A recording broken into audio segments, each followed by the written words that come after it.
Dr. B, have you seen the latest headlines? Artificial womb technology is advancing faster than we imagined. Some are calling it the future of human reproduction. Oh, I've seen it, Dr. R, but I have to ask, just because we can do something, does it mean we should? Well, think about the possibilities. Women struggling with infertility, premature babies getting a better survival chance, even reducing pregnancy-related health risks. Science is solving a major problem here. Science or control?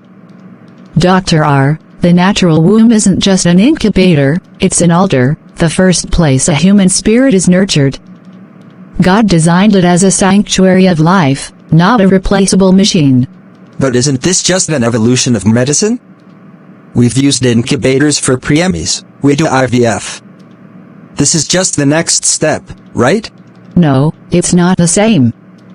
Those methods assist what God has already set in motion. Artificial wombs are different, they attempt to create life outside of the natural, divine order. That's not assistance, that's replacement. You sound like you're saying babies born this way won't be fully human. Not in the way God intended.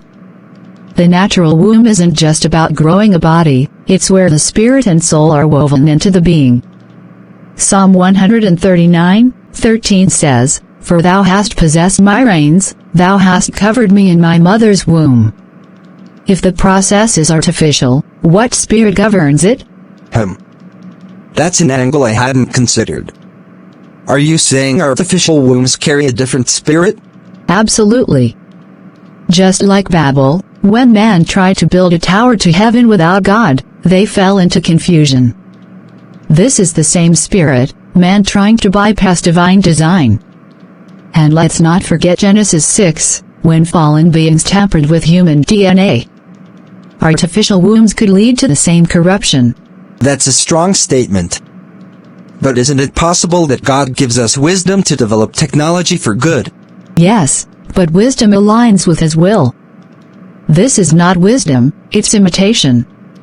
Look at the push behind it, the erasure of natural motherhood, state-controlled reproduction, commercialized babies. That's not medical advancement, Dr. R, it's an agenda. You're saying the goal isn't to help, but to control? Exactly.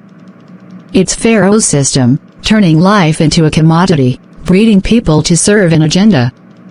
Worse, it disconnects humans from their spiritual inheritance. Babies won't be born into families, they'll be produced. What kind of soul forms in a synthetic womb? That's unsettling. But what do we do about it? We educate. We remind people that life isn't just about biology, it's about spirit, destiny, and divine timing. And we stand firm, no artificial creation can replace the sacred process of the true womb. You make a compelling case, Dr. B. Maybe the question isn't about science, but about who's behind it and why. Dr. R. Who isn't important because more who's will always rise. Why? The real issue isn't technology, it's whether we recognize who the true giver of life is and what's the benefit from having beings that can be fully submitted to manipulation. In the end, spirits from God eventually get tired of manipulation. That's why you see people confess even just before they exit this physical world completely.